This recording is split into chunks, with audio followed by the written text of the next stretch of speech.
What up, bros? Welcome to another Brograph Brocast. I'm Dave. And I'm Matt, and joining us today is the man himself, the elusive Silver Wing, Mr.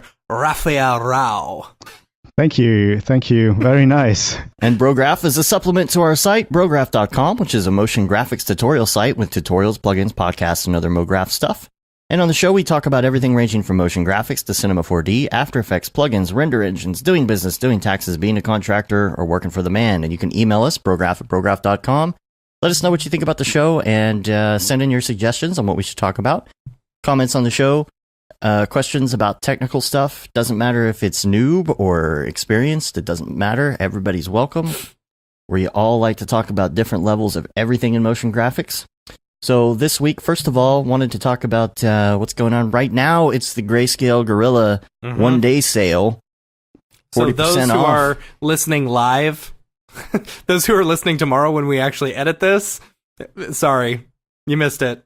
But you missed it. It's too late. Those who are listening live right now, Grayscale Gorilla. Check this out. Look at that. There's Nick. He's live right now. We're both live at the same time. Yep. Crazy. This isn't copyright infringement, is it? Because we're promoting him. Yeah, no, we're promoting. So it's okay, right? Yeah. I would think so. All right. If we really wanted to screw around, we could like talk on the stream and be like, hey, wave at us on the live stream, but I think that'll take too long. All right. So I'm going to close that. So we got a lot to talk about today. Yeah. It's going to be an Octane-filled day. Yeah. Which should be fun. Hopefully some of the people from the Facebook Octane group are joining us right now as well. And let's talk about the week a little bit before we get into some of the meat of the show, so to speak. So make sure you get that 40% off on Grayscale today. One thing I wanted to talk about, how familiar are you with Fields and the new stuff in R20? Have y'all been playing with it much? A little bit. Yeah, also a little bit. I haven't actually implemented into any jobs I did, but I'm using R20 now on a regular basis. But yeah, Fields a little bit. So here's something that I ran into this week, and I need to investigate it a little further and see what's going on. But when you do stuff with fields and you do like localized fields, how do I explain this over audio? So you're doing fields and you can add the delay to the list, right? And if you bring the delay all the way up to 100%, anything that you do will kind of stay that way. So I was displacing some polygons with this the other day to make it look like something was kind of dragging in the snow, which is great. It works really well. And if you put the delay on, then the drag, the impression that it makes stays on. The only problem is, as it was going through, there are these little like stops and dashes going through it. Oh, okay. And that's because there's no subframe calculations in the fields. So from frame to frame, if the thing moved too far, it wouldn't calculate the subframe. So if anybody has any experience with this, let me know, because I'm working on the snow stuff right now, and it's causing some of the imprints in the snow to kind of like stutter and kind of look choppy instead of having one smooth line through the snow. So something I'm kind of trying to figure out. But there's that. There's some other things that I was learning this week. Fusion Studio. We started using Fusion Studio a little bit. Well, I gotta say, we installed I got my dongle in my dongle drawer. I have huge hubs, so I put it in there already. But the whole thing about their name, it's the Google foo, because I was doing a couple things. I was looking it up online to do some stuff, and if you put Fusion Studio into Google, you get the stupid consumer GoPro app. Really? That comes with there. It's called Fusion Studio. So Weird. That kind of sucks. It's like this. Fusion 9. I mean, it's kind of confusing because there's that and then also Fusion 360, which are totally different programs. So. Oh, yeah. Yeah, that's not confusing at all. Confusion. Dang. That's terrible. Episode title. No. And also in that same realm, I was working on a scarf this week. We've been working on a piece for somebody, and we got Ray Zero helping us as well. And so it's kind of a fun workflow. We're learning about some things. There's a lot that goes into making a scarf. You'd think it would be really easy with cloth, but I was trying a bunch of different things, and here's what I've learned. Number one, I don't feel that I'm liking XP cloth that much yet. I think you're doing it wrong. That's have just spent. Me. Yeah, well, you can pick it up and you can look, but there is not the level of control over your cloth that you have with Cinema 4D. Just not. I've tried many things, and I have tried every setting. I know everything about every setting because I researched and I spent days trying to get something that was easy to use, and it was not working well. It was not. Yeah, you're using it wrong. And no, because there's very little settings. That's the thing. There aren't the amount of settings that you have with Sometimes the Cinema 4D also cloth. to do with the scene size. Sometimes I'm like when stuff is smaller, it tends to not go so well, and if it's bigger, I'm not sure. Not really expert in X particles, but sometimes it's just like solvers don't like scale differences. I don't know. Yeah, I can see that. And I mean, stuff was just doing things that it shouldn't do, and I went back to the cloth in Cinema 4D, and it worked in 10 minutes. You know what I mean? It was like, oh, see, this is exactly what I wanted to do before, but this setting over here was not behaving the way that I thought it would, and I did the same exact settings. But there's more levels of control. There's more options over forces and other dynamics that you just don't have. So I flipped back over, but then I got the scarf on this character exactly how I wanted it for the most part. It wasn't, there was some things that I didn't like, but I was like, this will work. And then I went and saw the Grinch movie that just came out. Yeah. And I'm sitting there with my daughter, and of course, she's enjoying the movie, and I'm sitting there analyzing every single piece of it. Like you do. My God, the sets that they built in 3D for this movie are just fantastic. Yeah. And all the snow stuff. And I'm sitting there watching it, and I'm thinking, oh my God, like the amount of hair and cloth and particles and snow and all of this stuff. I can't even wrap my head around how many people and how much time that had to take. Yeah. To do such a massive project like that. But then, of course, they're wearing scarves. Right. So I'm starting to analyze them. That's the old animation trick, though. Like, then you only have to animate the head. You don't have to animate the body. That's like the Yogi Bear tie thing. What do you mean? What animation trick? Like, okay, so like the original 2D animation. Yeah, 2D animation. Like, the reason they would give all these characters like a scarf or a tie, like Yogi Bear, it revolutionized animation because they didn't have to like animate everything. They had a separation point, so they just had to animate his head. Yeah, Yogi Bear. Hey, boo boo. There you go. Either the scarf is for that, or it's like a White Christmas thing. I don't know, to cover up the anorexia. That's what they did, right? What? The character, what's her name? The blonde in White Christmas, right? The really skinny one. I have no idea. I've never seen legs. White Christmas. I'm sorry, we're gonna have to end the show. You've never seen White Christmas? You know what? And you say this to me every year. No, I have not seen White Christmas. Yes, I didn't. I thought you weren't a fan, but I didn't know you hadn't seen it, dude. No, I haven't seen it.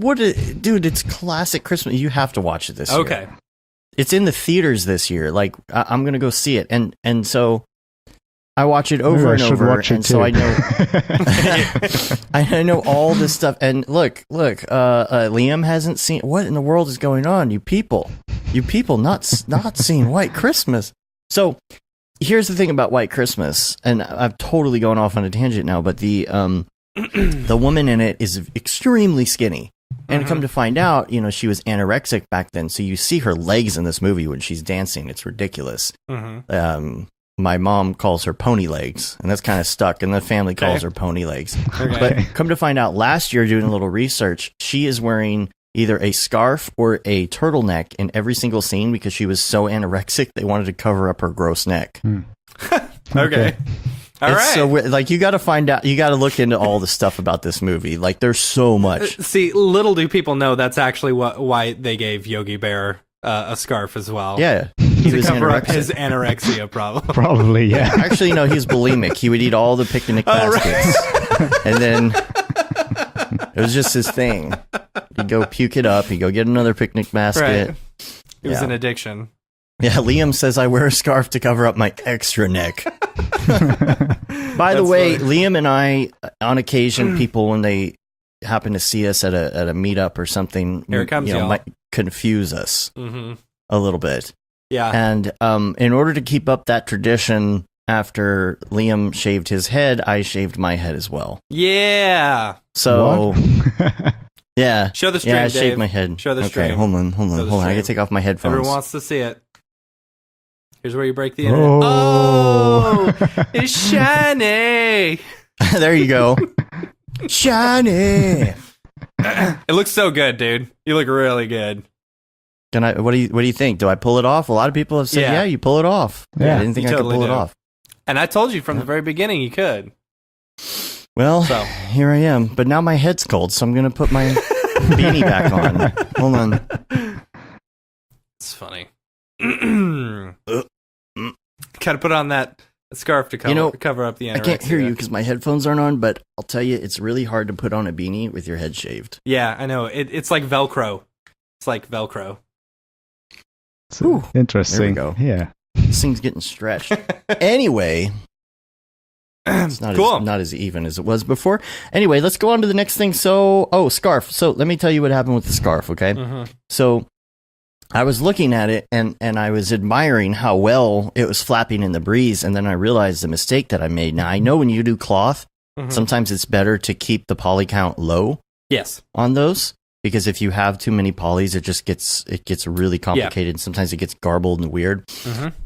But rather than having like a grid of polygons on the scarf, I did only one segment. So you imagine like a rectangle with just, lines going all the way down and all the way across. You went about that because normally I've heard you want it to be as square as possible. When dealing with cloth. You would, but that would mean you would have to have segments. So here, I'll show you with this envelope for the people watching live.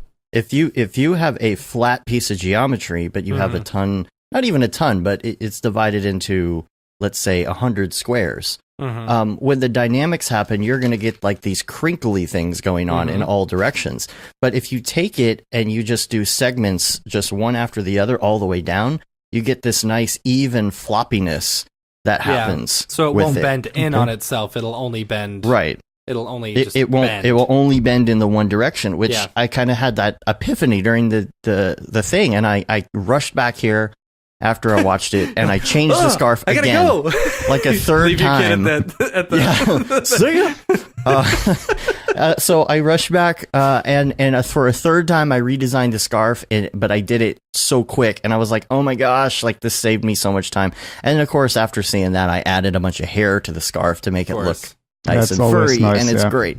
Yeah. So it's nice to have a reference and look at how other people do things like that, because I picked up a lot of other ideas for what we're doing in this project moving forward this week, so that I could apply them. So Yeah. and and something I learned about the hair generation, which is interesting, is that if you have a piece of cloth that has dynamics on it and you add hair to it, the hair does not follow. Oh, really? Because you have your order of operations or whatever, and you set it to generator. If you set it to initial instead, then the hair actually follows. So what you and that's fine, but then the dynamics weren't working correctly after that. It's like this works, but this doesn't. 6 of one, half dozen the other. So the solution is you cache it. You cache it with generators, right? And then after it's cached, you switch it over to initial. But since it's cached, the dynamics don't matter anymore. Very interesting. I never messed with that. I didn't know that was a thing. Anytime I don't mess with hair at all anymore. Mostly, especially ones that are just going to be still. Like I'll create literally just a single hair, and then I'll use Octane scatter on the entire thing. Just to create these random tiny little hairs. And it's something I learned this week. You know, I was overthinking. Mm-hmm. You know, Yeah. I was just completely overthinking it, and it was just so easy in the end. You know, Damon, your brother from another mother, you know, he was working on something this week too, and it was one of those things. He did the same thing I did, where he's trying to do this thing, and then if you get like an outsider looking in, sometimes it's nice because I was like, well, dude, you could do this with like multiple lights and not have to figure out how to do this thing with just like one light. And he was like, oh, there you go. Like simply. So like sometimes it's just, you got to step back from a project and be like, wait a minute, let me think about this for a minute. Yeah. Go see a movie, right? Yeah, there you go. Yep. We also always a good thing. we had a good learning experience this week with one of our clients. Came back and you know, when you start a project, you work on what's the project dimensions and how is this going to go and that. And there was something that was color coded originally on the canvas that we were working on. So, and we had a conversation about it. Here's what happened. And did you see the video I sent you? Yeah. So this is one of the best things about our industry is like, if you can't actually be at the place where the live event is happening, you just Google it on YouTube. Or you'll see search it the next day. and you'll see it the next day. Yeah. So we were able to see some of the videos. So basically, they had two IMAG screens, gigantic IMAG screens on the left and right of the stage. And when we were going through the initial like setup of everything, they told us that these two little color coded ones were the IMAG screens. When in fact they were not. They were IMAG, just colored image magnification, differently because they were angled a little bit differently. So we then they told us, like, as we're sending these videos all throughout the past few weeks, and they're like, okay, looks great, blah, blah, blah, change this. At no point did they ever say, oh, wait, these are the wrong dimensions until 2 days before it was due. Okay. When we've got all these 4K renders completely done and 70 minutes of footage. Oh my God. Yeah. 70 minutes. 70 minutes that eventually basically turned into 6K footage almost versus 4K. And so because it was slightly higher, we couldn't render out H.264. We had to render out H.265, you know, and then they had didn't to have a convert it codec on site. for. They wanted us to use a different codec, which would have made the project like 200 gig to download and upload. But basically, it was a good learning experience. I mean, honestly, I don't know what we could have done differently because we had a huge conversation about like these areas would be blank, you know, and but maybe for them, good learning experience. But it was like, what do? We had to kind of improvise, and we had to kind of patch some things together and kind of hack some things together and just make certain areas look a little different. There's really, you know, Jay said, "What's the best software to cook pizza?" That was my question in the Maxon Facebook group this week because there's been so many like just odd posts. Like people come into the Cinema 4D Facebook group and they're like, "Hey guys, what's the best 3D software?" And it's like, what's the best rendering engine? Yeah, you don't find any bias in there if you ask for the best software. No. Right. It's like, what? Oh, okay. So there's that. Also, I wanted to talk about our episode specials. There's a few things we're talking about the outtakes. That we want to get clips from. Josh Foster sent in a description of some of these incidents. Yes, we still have to find some of this. I remember them. Like I was reading his email and I was laughing so hard because I remember the episodes. I remember I couldn't. It was like probably 10 minutes of me laughing straight. It was an early episode too. It was probably a couple years ago. I remember this, but I don't remember the subject matter. I don't know. It was. I was trying to tell you a joke. I was trying to tell you the. Remember the. It was like the Pope joke or something. Like I don't something remember. About. No, a bunch of monks are selling flowers by the Playboy Mansion joke. Yeah, and I couldn't get it out. I just could not say the joke because I was laughing too hard. Oh, anyway, and it wasn't. And in the end, I was like, "It's not that funny." No, it's not that funny. Yeah.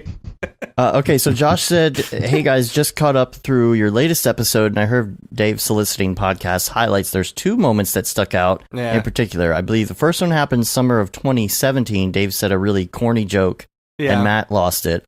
Yeah, he couldn't stop weeping with laughter for a solid 10 minutes. And he said, I remember he said, I can't remember exactly which episode it was, but it was in the same episode that Dave talked about converting a bunch of VHS footage.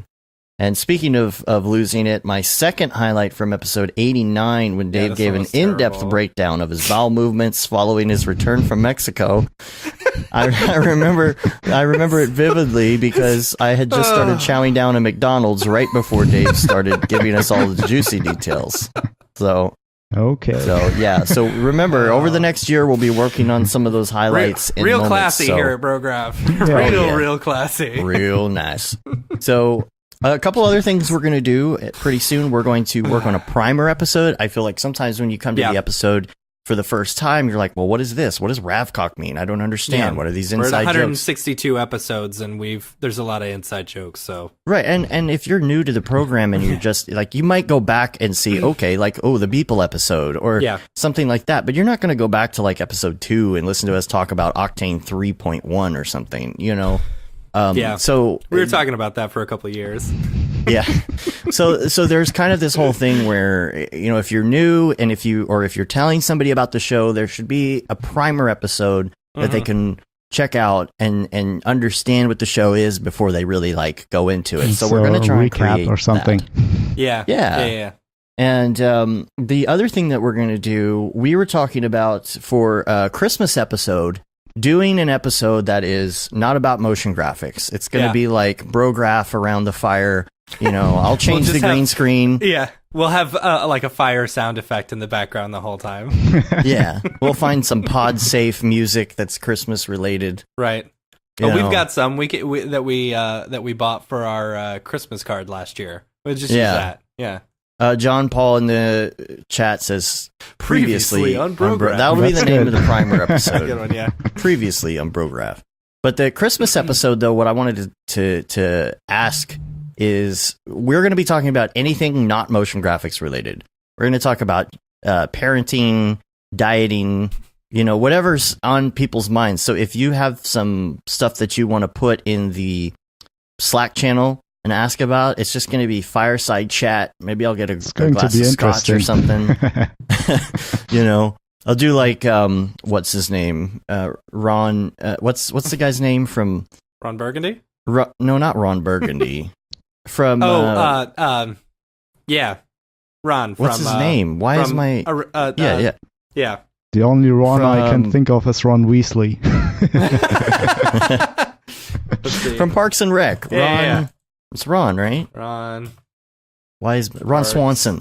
Ron Swanson. Yeah. So he's got that 45-minute video of him online of just drinking scotch by the fire and staring at the camera. Yeah. And I take that, I have it on a 10-hour loop and I play it at parties. Just on an iPad. He's just sitting there at the bar on an iPad just drinking scotch and staring you down and judging you. He did another one recently. It was like an art installation where he painted himself solid gold and like just sat there and just slowly sipped whiskey the whole time. Wow. You know, it was weird. Well, Matt, you're going to have to get a green screen. Drinking whiskey. Yeah.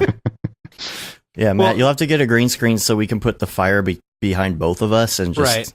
Well, you could do like a 3-screen and put a fire in between us. Oh, there you go. So that we're like, this way. Yeah.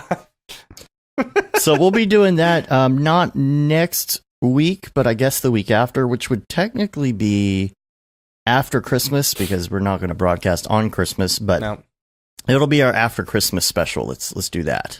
Yeah. Because next week EJ is going to be on. So yay. Yeah. I love EJ. Let's see. Oh, another follow-up here. Halo is not being released this year, like I thought. Apparently, it was a huge fake thing on the internet because their original release date was set for that day. And it got picked up by all of these different people, including Google. You know, Google will answer your question without going to a site. It's just in the search results. It actually says that date. So Halo is not coming out yet. Billy Chitkin, by the way, has given a good recommendation. I don't know how he saw this early, but he said this new Spider-Man movie is amazing. Yeah. So I'm going to want to check that out. It looks gorgeous. Looks absolutely gorgeous. And then lastly, I wanted to talk about follow-up from last week. There's a video we were talking about the the Grim Reaper over the Golden Gate, Mhm. and you got to see this video of this guy. He's like a ghost hunter guy on YouTube. Yeah. Did you watch? I sent you a link, and it's like, we got to figure out if this is real or not. Here's the reasons I don't think it's real, and it's like, dude, it's obviously not real. Yeah. Like, did you see on CNN everybody like scrambling Freaking because out there's a over, giant like, a Grim giant Reaper Grim at the Reaper, Golden yeah. Gate Bridge? Like, why would you think that was real? Nah, don't call it Grim Reaper. It's not a Grim Reaper. It's a ghost. Remember? Right, but that's what it says in the name of the video. So, you know. Anyway, that's the wrap up there. So let's go to Ravcock. What's your flavor? What's your flavor? And now, All right. Silverwing. Yeah. Silver We're going to learn about you. Okay. We want to know a lot about you. Just We want to ask start me with questions. I'm shy. Where are you located? I am broadcasting right now live from Ludwigsburg, Germany. Oh, okay. So Yeah, you're based so- out of Germany. Right, yeah. Okay. So it's evening right now. It's 7:30 in the evening. Okay. And All yeah, right, where did you go to school? Did you go to school for this, or are you self-taught? I'm mostly self-taught, so I didn't go to school directly in like motion graphics or 3D kind of way. I did graphic school, so I'm basically a Okay. graphic design artist or something like that. See, I told you every single time. All the best artists start out as graphic designers. Yeah, Move back then over. when I started, that makes me sound old, but back then when I started, I actually, like, there weren't a lot of schools out there that taught 3D in a basic way. So, yeah, I was looking around, and I was having some interviews at the, I don't know if there must be a thing in America. There's a place in Germany called Arbeitsamt where you go get recommendations for where to look for a job and stuff like that, and they recommended me being an editor, but I wanted to do something more with like computers than just edit videos. I'm stepping on some editors right now, but yeah. So yeah, after that, like I pretty much self-taught myself while I was doing graphic design, because I really had fun doing all this 3D stuff, and then it basically grew from there. Did you start out in cinema?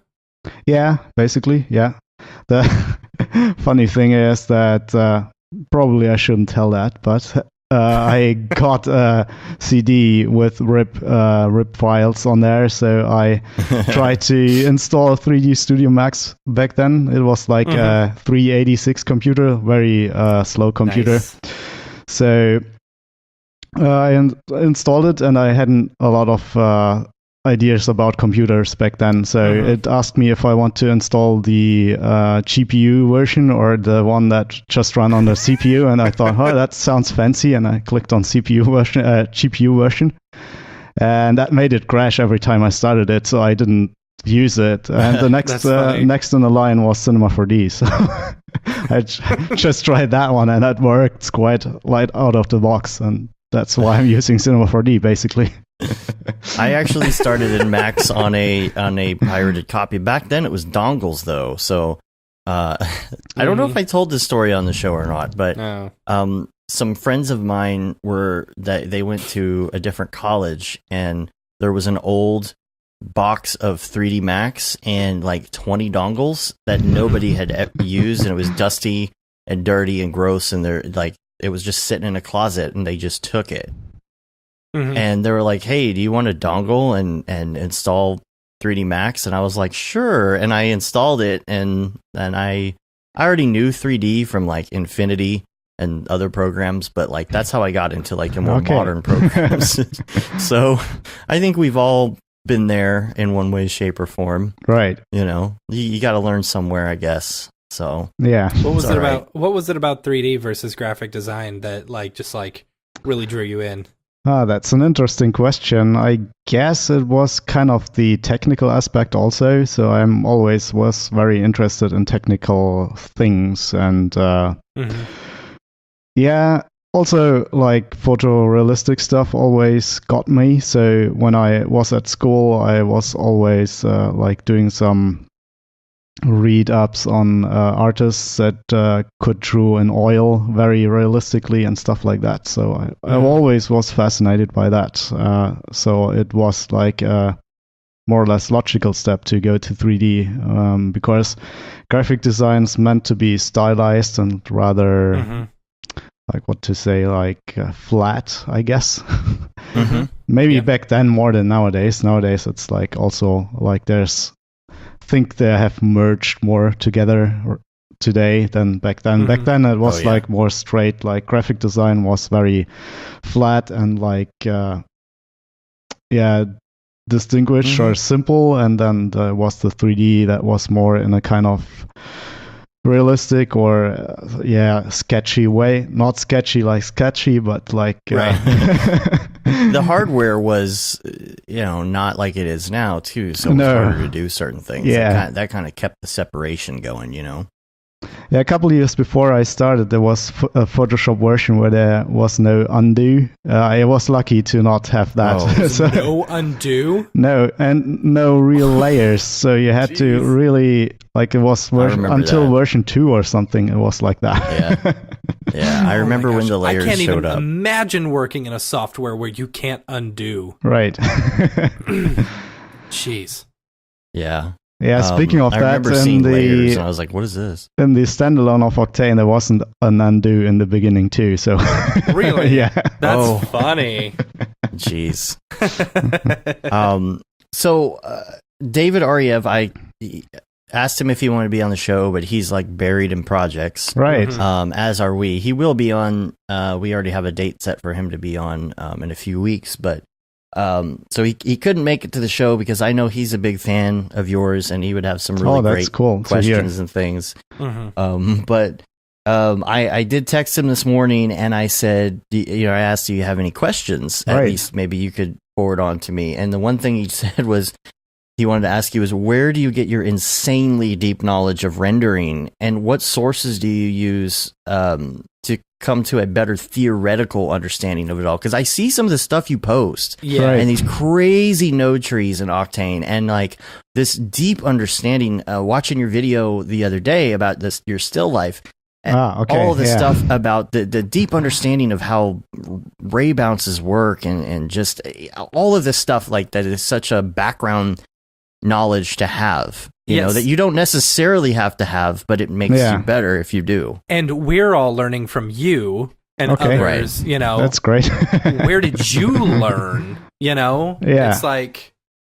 Well, as I mentioned in the beginning, or like before, was always with me that I had a really thirst for technology and knowledge about technology. So it's not like, maybe like you can call me artist, but sometimes I'm just also like a technician or something like that. So because I'm trying to really understand what the knobs are doing that I trying to turn, and but to answer your question, where the knowledge is coming from, I guess it's coming from very different sources all over the internet. So unfortunately there's no single source where like this is the holy knowledge source or something like that. Well, it's almost on kind of a level of somebody who designs 3D rendering software. Yeah, but because in order to design it, you have to know so much more from an engineering perspective. Yeah, but I'm not even close to programming a renderer or something. So the engineers are way ahead of me. Yeah, but like things like IOR, like index of refraction stuff, and things. Yeah, about well, that's my thing. Yeah, that's like in every talk I give. That's like at least a small part of it is like about the IOR and because it's essentially the central thing of a material. You have like the IOR determines the probability of light hitting the material, whether it's reflected or refracted or absorbed, and basically that's all that makes up a material in the end. So it's very important part of creating shaders, and therefore it's like the main center that where I go to and teach people and like stuff, do stuff. And to be honest, of course, I wasn't that knowledgeable always. So big props to Grant Warwick. I bought his 3D Studio Max V-Ray training when it came out. It was like 5 years ago or something. And he had like a very similar approach than I did at the time, but he had some more knowledge than I did at the time, and he really taught me about those things like the complex IOR and stuff like that. So the only thing I had to figure out is, besides understanding all of that, is like how to bring it into Cinema 4D from his V-Ray knowledge in 3D Studio Max. What is complex IOR you were talking about? Like, what exactly is that? I mean, I understand IOR as far as index of refraction and stuff, but what do you mean when you say? Basically, Teach it's me. like, you need the Doctor Strange meme. Right. The complex part of the IOR is basically a number that is as the IOR separate number. So it. Okay. Like back in the day, IORs only had like one number because the renderer, the people weren't too. Let me think about how I say that best. Like they were okay with like having a bit not as realistic calculations because they wanted to have faster calculations, and like where the extinction coefficient, that's the K value that comes in, plays the big role is in metals. And back then, the theory was like you don't need any IOR for metals at all. You just put a very high reflection number in there, or just like put it to 90% or something. You're not supposed to do that? You can still do that. That's basically 90% accurate or something. But if you really if you're a goldsmith or like a jewelry designer and want to really go deep into like realistic CG reproduction of the materials, the metals, you should like get material with the N and K values. That's the complex IOR. And so so that makes sense. We had goes a little Dan bit too Marino deep into detail, maybe. No, we had Dan Marino in the chat say separate IOR value per color channel. So we've had our contractor Pickle Nick over here, running through some. Oh, of so the nickname stuck. Yeah, some of the Octane training and stuff like that. And he was actually, it's funny, like he's been watching this and he's like, oh yeah, this and this. And so like, I'll kind of like peek my head over and see what he's working on. Right. And like, I'm like, what is that? What are they talking about there? And so, he was showing me that when they were talking about that in Octane, you can actually go through and set individual, index of refraction per color, I believe. Yes, that's new in 3.08. It was new, introduced there, like in the metal material. So it's like, and it comes from the original Grant Warwick tutorial, actually. So it's like he did that with a bit more complicated way because it wasn't any better options at the time in V-Ray. But right now you can go to the refractiveindex.info site that probably everyone knows by now. And then just get your wavelength of the light in there, and then pick up the N and K index values, and then put it there, and then hopefully get the right colored metal out of there. So it's I guess like now, like what I do as an artist mostly nowadays is just go to the Octane setting and set the color not to the crazy values that you have to copy and paste all of that. Right. But I just set it to artistic because I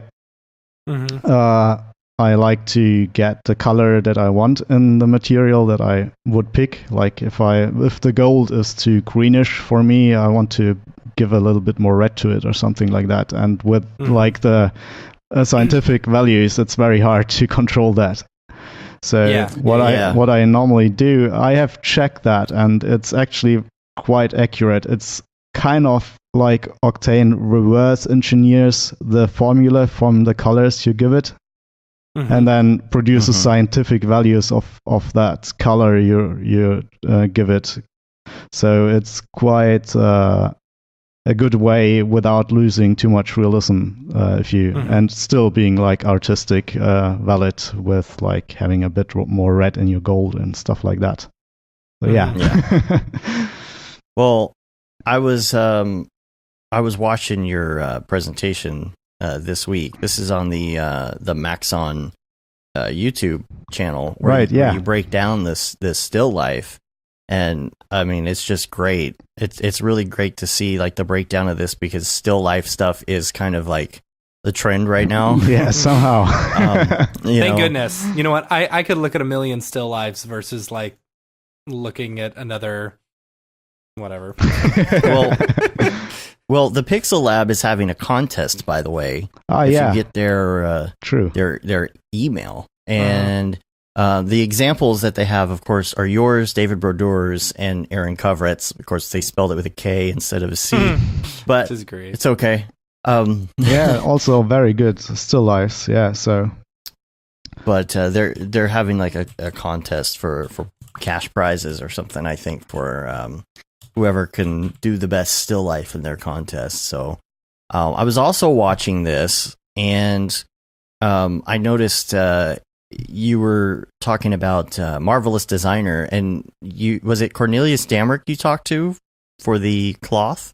Yeah, I did. Yeah, we chat quite often on Facebook, and he's also in Germany, of course. So we don't visit very often because he's like, well, it's not a big distance compared to America, but it's like a 3-hour or 4-hour drive to go over to him. So.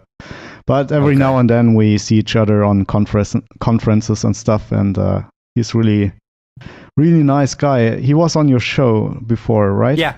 It was right after he released his newest render. Yeah. So I had no license of Marvelous Designer, so I asked him to do the cloth simulation, and he did a Skype call where I instructed him what to do, and I felt like the meme where the art director in the back pushes the toilet left and right. Okay, one tick to the left, one tick to the right. Yeah, exactly. Now, was it at the same meetup that Jeremy Cox gave his presentation on the camera? Yeah, it was the Supermate one. Yeah, Supermeet in Germany. Like they used to do what's called user meetings, and it was in 3 different locations. But this year they decided to do a big super meet where it was like only in Frankfurt, but for 2 days. Wow. So yeah. Now you were doing you said it was more of a workshop than a presentation. What would be the difference between That's a good question. Now, funny thing is that the Maxon guys put me in the workshop. I don't know why or like what the category or how they categorize that. So it seems like a workshop. You would have people who had computers, and they were right. Yeah. Too. Yeah, I get like in the user meetings back then they had real workshops where they set up laptops for everyone, but I guess it's very time consuming thing, and sometimes like they have glitches and stuff like that, so the users don't my laptop isn't working and stuff like that. Yeah, so that's got to be a pain. Right. You got to set up licensing and all that. Yeah, so I rather think it's like more of a naming thing, and the only difference I could spot is that the normal talks were only 1 hour and the workshops were 1 hour and 30 minutes. So it's like the maybe audience a lot more Q&A at the end. Had to have a longer attention span and stuff like that. Yeah. I'm always worried that people fall asleep at my talks. The talk, I think you had a lot of Q&A at the end. I didn't get to watch the last, I think, 10 or 20 minutes of it. Yeah. It looked like you went into Q&A. Maybe that's some of it too. But Jeremy's presentation, so I haven't gotten to sit down and watch it all the way through yet. Yeah, do so. Oh my it's gosh. really recommended, highly recommended to watch that. He did a whole working camera in Cinema 4D, like lenses and like light bounces. This is ridiculous. He didn't actually build a. Well, I mean, I guess technically the renderer would be what the film would be capturing, right? Yeah, so that makes sense, right? Yeah. But I was saying he didn't actually build film, and but yeah, in a way he did. But down to the point where like the depth of field that was in the render was not from the renderer; it was from the way he built the lens. Yeah, that's which is insane. Really great. That's so insane. I really liked that presentation. I wasn't sitting in the presentation at the time because I talked to Jules and Ahmed outside from like of course the glorious Octane guys. Yeah. So I had to take the opportunity to talk to them. But yeah, unfortunately I could watch it afterwards, and I really enjoyed that camera building stuff. We need to hit him up and see if he'll come talk about it on the show. That is just amazing. Do so, yeah. That is just absolutely amazing. Maybe after the first of the year. Yeah. If you haven't watched it, we'll have it in the show notes because it's definitely. What's so interesting is that he didn't do this for a project. It's not like a client said, "Man, I'd really like to see what would happen if we could do this," and he had to figure it out. He did this entirely as. He was drawn into it. Yeah, he was drawn into it. Yeah, and what's neat is like, I don't think so. Clients will sometimes come to you and give you work and stuff like that, and so you create the work, and then you do a behind the scenes of how you created this work and stuff like that, and it'll get you more jobs and stuff like that, and so on and so on. It'll build, but this was not done as a way of like saying, "Hey, bring me more work." It seems like, it's like this is a passion project that is to its core super nerdy. Oh yeah. And like that's why it's I'm not doing this as like to create prove that you can do beautiful it. art or something like that. I am doing this to prove that it is possible. Right. I really like the small learning experiences he had, like that he could render real lens flares with his lenses he did, for example. It's really crazy, yeah. And it's one of those things where people with a mind like that, it's more, and this is how I feel when I'm doing something like Espresso, it's more about the puzzle. It's more about the challenge. If I'm doing something, how can I do this in Espresso without any code? Something like that, Yeah. It's absolutely incredible. So some other things in Ravcock, we'll kind of tie into our interview here. You were talking about Ahmed a second ago, and I was talking to him on the Facebook group the other day about the ORBX loader. Oh, okay. Now, and we are using it currently in this project we're working on just to see how it goes. Oh, that's nice. And it's been pretty cool. Like we are working with RAID 0 as well, and so it's one of those things where we kind of have a master scene and we're bringing in some other scenes, and we're doing it by bringing in Orbix. And when we do that, if somebody changes something in the Orbix on Dropbox, we can change it in Cinema 4. It just changes in Cinema 4D when you reload. Only thing I asked him, I guess he put it in because he wanted to get it in there. He's still refining it, but I said it needs a reload button. Okay, to reload the Orbix. But it's great because Matt designed this office scene, and I'm working on the blocking for the entire project. So I'm able to bring in Orbix into that scene, and if something changes later, we move stuff around, Matt can save the Orbix and I can reload it into my blocking scene. Yeah, that's great. It's been really great. It's like Xrefs but for Octane. Yeah. Right. Yep. And it works better. Yeah. Yeah, I can agree. Whoops. Let's see, Jeremy. Let's see. Oh, I know what I want to talk about is your speed tests for Octane that you posted. Yeah. So I haven't noticed any speed difference between 3.08 and 4. Right. In particular. But but just tell us a rundown. Give us a summary of what's going on, and for people who don't know, I haven't used about this post. 3.08 in forever. Right. Honestly. So I may have noticed it at first, but then, haven't gone back. Yeah, it seems It like feels faster to me. it seems like what's of course happening is like the load times are a lot faster in 4.0 because of the AI loader, or what's it called. But then I noticed that especially if you rendering with like lower numbers of cards, the render is slower. It's not by a lot. I've heard some artists or some other users say that they had scenes where it's like significant, but for me it wasn't like very huge numbers. It was like, I think the biggest difference I got for a 8-minute render was like 30 seconds. For like 8:30 to 9 minutes or something like that between the. Is that for one frame, or is that for one frame? frames? Yeah. Okay. And that's a pretty significant like difference. what I noticed is with the first card, like it only slows down somehow the first card, or that's what I think right now. I have to still further investigate that. And if you add multiple cards, if you add more cards, the further cards, they are not slowed down somehow. So the more cards you add, the more like equal it will get in the end.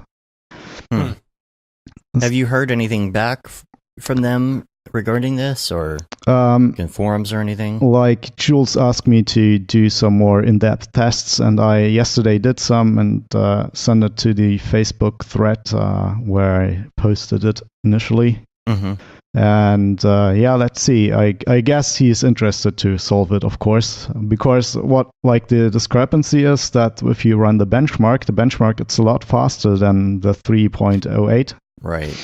And like 3.08 gave me, let's not lie, what was it, 580 points on my 3 GTX Ti, 1080 Ti's, and the 4040 like 4 version gave me like 620 or something Octane bench points. So it's like faster in the bench, but when I used it on scenes, I noticed that there's like a 10-second, 20-second drop in render speed in every scene. So I was a bit skeptical and thought, what's going on here? Interesting. And the scene you're using was the keyboard you built, right? Yeah, it was the keyboard scene. I did also tests with other scenes, but not that much in depth. Yeah. So pretty. Thank you.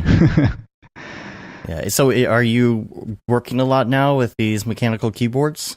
No, actually, like I have mechanical keyboards and I have used them for a longer period of time, but they're just like normal keyboards that you can buy. And I'm really like, there's a whole community around like mechanical keyboards and stuff like that. Yeah. Oh yeah.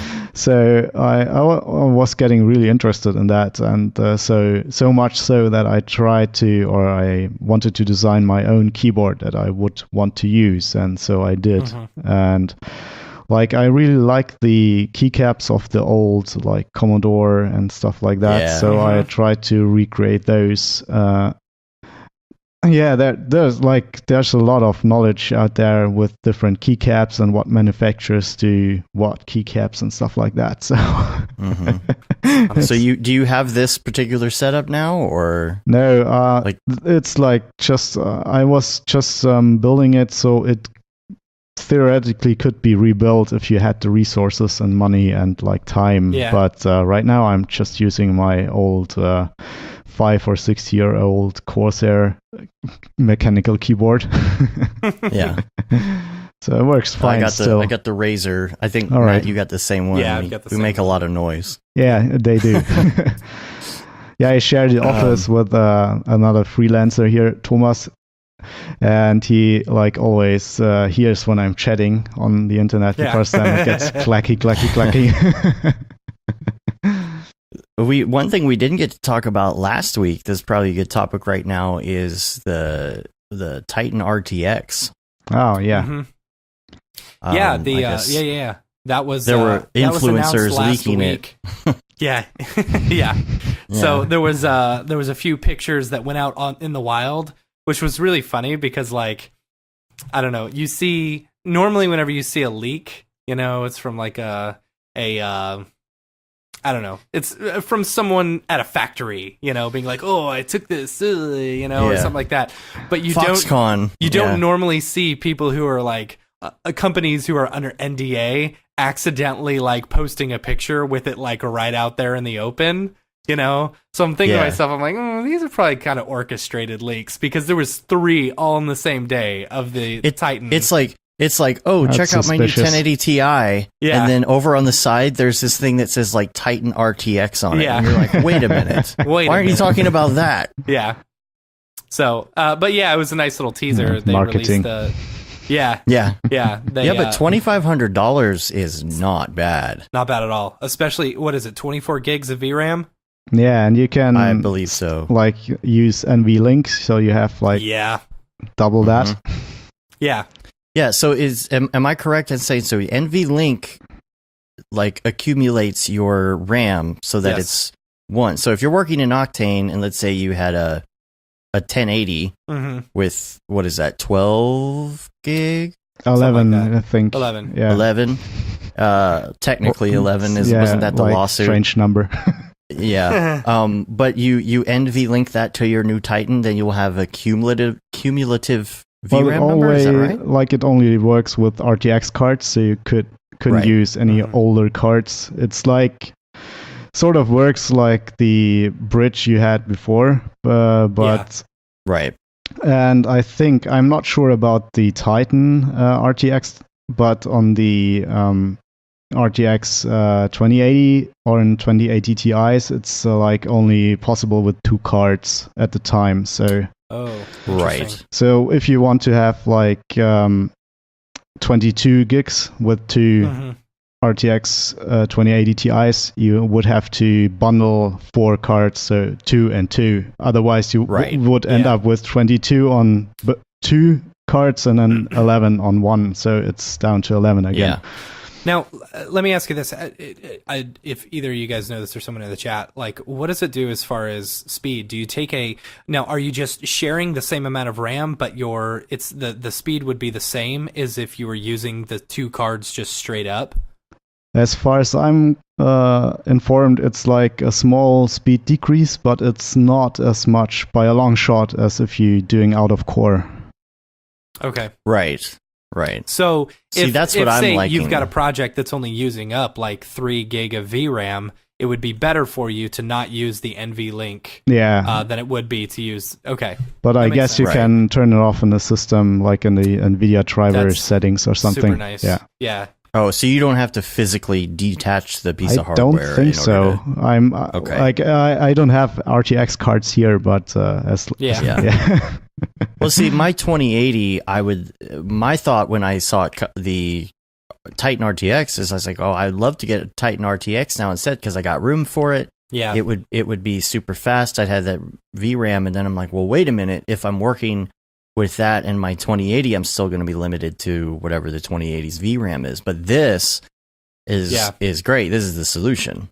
Yeah. So, and I guess there's different versions too, because on some of the cards the pins are flipped the other way. Oh, okay. So you have to get the right, like on some of them the way the board is. So like is it dependent on the manufacturer or?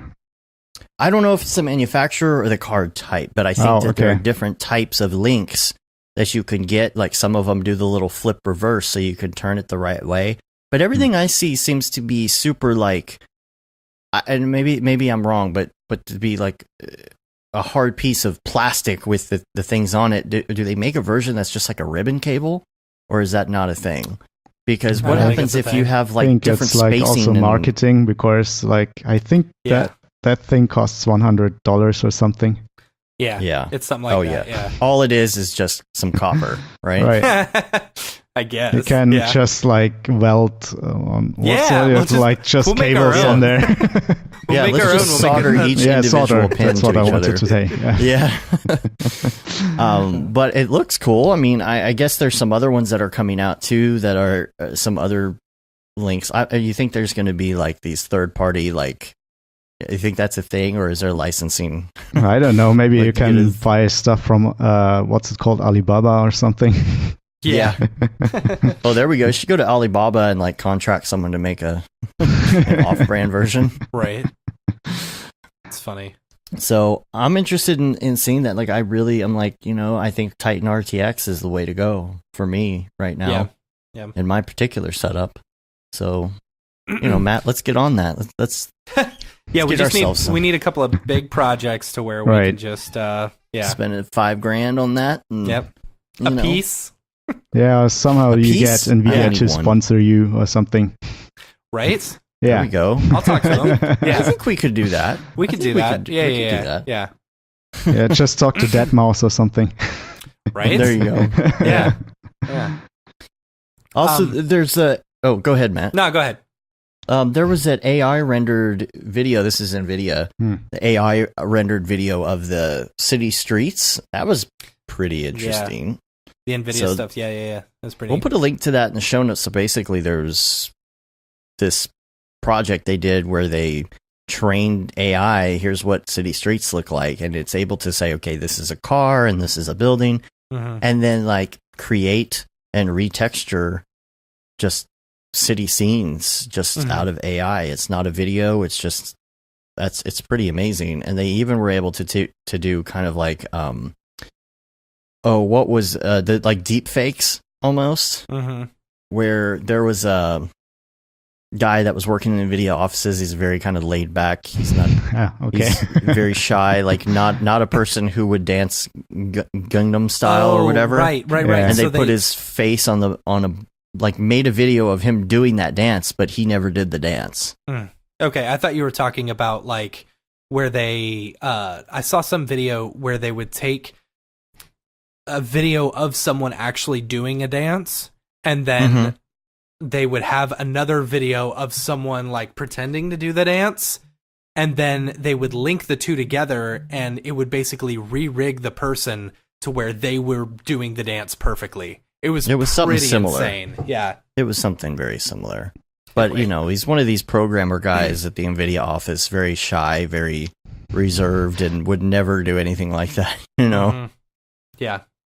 Yeah, I think like projects like that, it will take some time to get like really realistic output of those where you don't recognize it's like AI driven.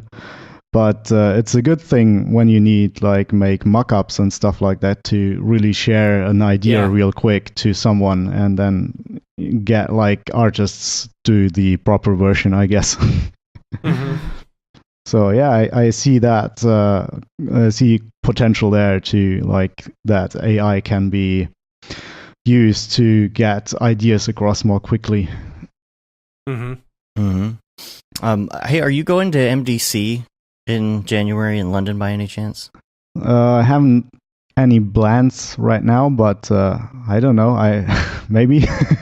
I was just curious because we have been going back and forth on that. Whether or not Dave keeps on saying, "Are we going to go? Are we going to go?" I'm like, it was your idea in the first place. It was my idea in the first place, but got me all excited about going to London, and now but now I'm looking at how much software we've bought over since Black Friday. Yeah. Right. Gosh. Now you're talking about the Titans. Yeah, right? Yeah. Exactly. Yeah. Titan or go to London. Exactly. Right. I almost would rather go for the Titan. So Almost. So it's not decided yet. We're gonna go ahead. No, I was just gonna say I just want to talk about your workflow, because now you're a big proponent for Octane, right? I'm assuming. Okay. Well, I'm using it the most of the time because it fits in my workflow quite well. But I also used Redshift in the past, of course, and other renderers. So it depends on the project. The thing I always trying to do is keep my horizon. Like I really like to see all point of views for all render engines, and so I keep, like in my spare time, I keep testing renderers, and then therefore I know when a project comes along if some renderers are more Apt likely, for that one. more apt for that one, or if it's going to be Octane again. That's funny. Yeah. So basically for you, because this is what I tend to find as an artist who is doing projects that are either just my own, just me working on a project, or maybe like 2 or 3 people, that Octane is fine for that. But then when you get into these bigger things, Yeah, definitely. with going to Redshift or whatever for workflow, what is the reason? What is the workflow reason? Yeah, what is it that will make you say, okay, I'm not going to use I know I'm not going to use Octane for this one. I need to move over to like Redshift, or I don't know if